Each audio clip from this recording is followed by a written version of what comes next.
Here's our top five. Coming in at number 5, the Socceroos qualifying directly for their 6th straight FIFA World Cup after a very shaky start. Yes, those games against Bahrain and Indonesia under Graham Arnold's tenure seem a distant memory now after Popovic came in and steered the ship and got that win over China, got that draw against Japan, and from there.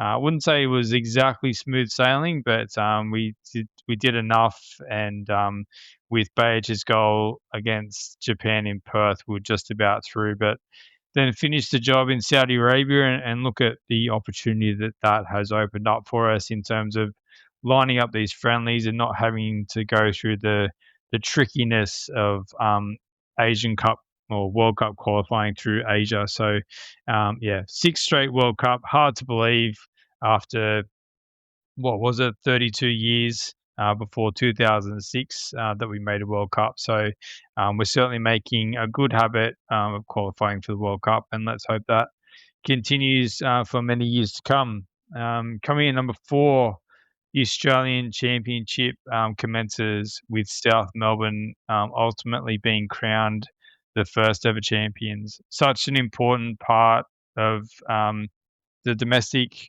program in Australian football. Of course, we want it linked as part of the full pyramid and promotion and relegation, but I think it was an important first step in getting this done, and it was really well received. We had a great broadcaster in SBS. The fan attendance was really good across most of the games.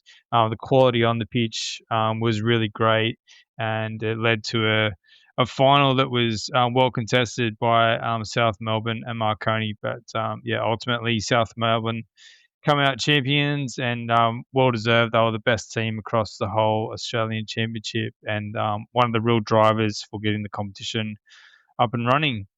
Number 3, Matilda trio: Steph, Catley, Foord, and Kyra Cooney-Cross winning the UEFA Women's Champions League. What an achievement for these Matildas.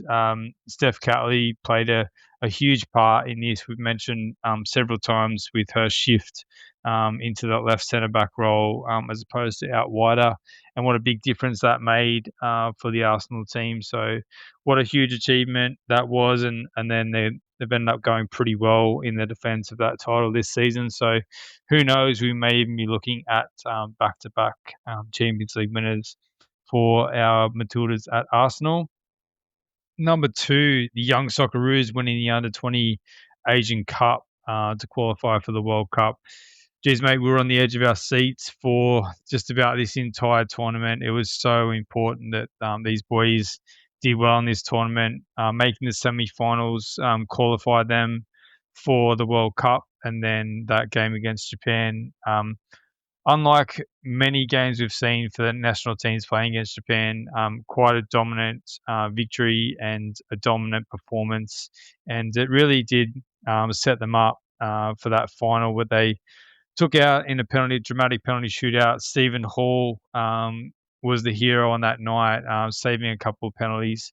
Mark Schwarzer-esque, if you don't mind me saying, but what a huge achievement that was, and it meant them going to the World Cup. They were in a tough group. They performed admirably, although the results didn't go their way, and they just missed out on qualifying for the next phase. But very promising signs ahead for this young group. And number 1, mate, I don't think there's going to be many surprises for our number 1 pick for the 2025 moment of the year in Australian football. It's Ange Postecoglou becoming the first Australian manager to win in Europe as Spurs win the Europa League. He was absolutely written off all throughout the season. The Spurs had a pretty horrible domestic season, but he mentioned post winning the Europa League that he made a conscious decision to put all the eggs in one basket to focus on the Europa League. They were injury ravaged all throughout the season. In the final, he played a pretty pragmatic style, which is a bit against what he principally does, but he got the job done. He always wins a trophy in his second season, and he delivered first trophy for Spurs since 2008 and first trophy in Europe for I think about 40 years. So certainly, whatever Spurs fans think of Ange Postecoglou after he was let go at the end of that season, he'll forever be a Europa League champion and the man that broke the drought for Spurs with their trophies. Yeah, well, he's the pioneer of coaching, isn't he? And well said in the top five, Chief. And got some, I know, other notables ones there that some of the younger Matildas teams won some tournaments throughout the year, and Tim Cahill got inducted into the Hall of Fame as well this year. So there's just so many great stories, isn't there? But who could, take away the number one? What a moment for Australian football to see one of our own lead across Europe and successfully beat the best of the best in European competition. They can say what they like about the competition, but to do it in the way he did with the resilience he had to show, and you can see now, I think he's probably getting more plaudits as normally what happens in these moments after the fact, because people are starting to really realise the difficulties, what he really faced, and this side's fully fit, pretty much fully fit apart from a couple of players. And are struggling in the Premier League, and he did it with an absolute ravaged squad and had to back up week in, week out. And yeah, what a great story for Australian football to have someone in the pinnacle of European football. It doesn't get much better than that. And well done also too, like you said, to young Socceroos, the under-20s, absolute sensational job that they've done. There's a lot of excitement in this group, and played some of the best football I think we've seen. I think we'd agree on that we've ever seen out of the Australian football younger teams. And it was Trevor Morgan done a fantastic job there. And look, to put the Matildas as all Arsenal winning the Champions League for the first time, like wow, Aussies winning the Champions League, Aussies winning Europe. Young Socceroos winning Asia Cups, Australian Championship. What a great story that is for Australian football to try to get that pyramid back, and Socceroos qualify for the World Cup. You couldn't ask for much more, could you, in Australian football?